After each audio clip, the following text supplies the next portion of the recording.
Alamo Steakhouse and Saloon. Whatever the occasion, it's an environment for an evening of dining, conversation, and cocktails. Whatever your needs, our staff is ready. Alamo Steakhouse and Saloon, located at the Cross County Mall, Mattoon.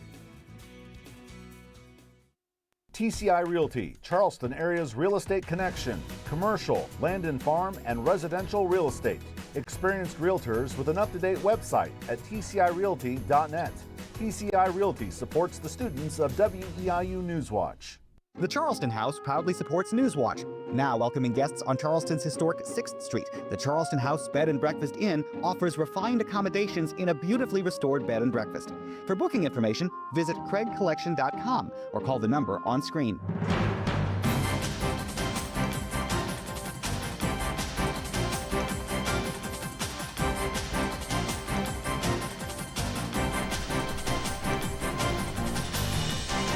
Thanks for joining us for tonight's edition of Newswatch. I'm Rashad Jones, and top of the news at this hour. A woman faces multiple felony charges after police say a fight resulted in a hit-and-run crash.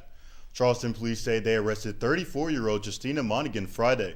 Police say witnesses reported a fight between Monaghan and another woman at the 1100 block of 6th Street, ending with Monaghan pulling out and firing a gun. They say both women left in their vehicles before police arrived.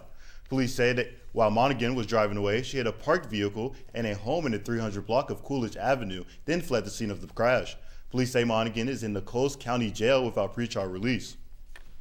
An Altamont man charged with secretly taking photos of women in a restaurant bathroom has been found unfit to stand trial. In September, Effingham police arrested 22-year-old Dylan Ritchell, accusing him of taking pictures of women in the Effingham Golden Corral restroom. Police also charged Ritchell with aggravated criminal sexual assault of a minor, along with manufacture and possession of child pornography, all felonies. According to court documents, a judge has now ordered Ritchell to undergo treatment.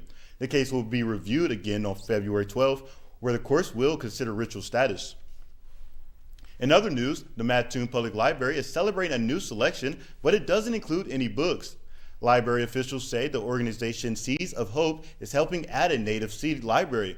They say the goal is to help restore Illinois' natural habitat and biodiversity by making native plants accessible to the community. This seed library includes plants like black-eyed Susans and hyssopes.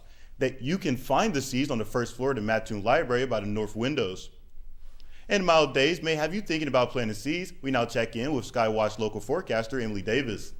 It was certainly mild today with high temperatures in the mid to upper 50s across the viewing area. A high temperature of 54 degrees here in Charleston, although we got up near 60 degrees down in Effingham with a high of 58 degrees. But as we move overnight tonight, we're going to see those temperatures drop down into the upper 30s. A low tonight of 37 degrees under mostly cloudy skies. And those mostly cloudy skies are going to stay with us as we move into tomorrow, but so are our winds as we move overnight tonight. Winds overnight blowing out of the northwest at 10 to 15 miles per hour, although they will be picking up as we move into tomorrow and shifting to blowing out of the north. But before we get to that, we're seeing mostly cloudy skies overnight tonight, and these mostly cloudy skies are going to stay with us as we move throughout the daytime tomorrow as well. So we're going to be seeing those mostly cloudy skies throughout the daytime, but along with that, we're going to be seeing winds blowing out of the northwest in the morning time at 10 to 15 miles per hour, and eventually picking up and blowing out of the north at 15 to 20 miles per hour. And those northerly winds are going to cause our temperatures to actually cool down as we move throughout the daytime tomorrow.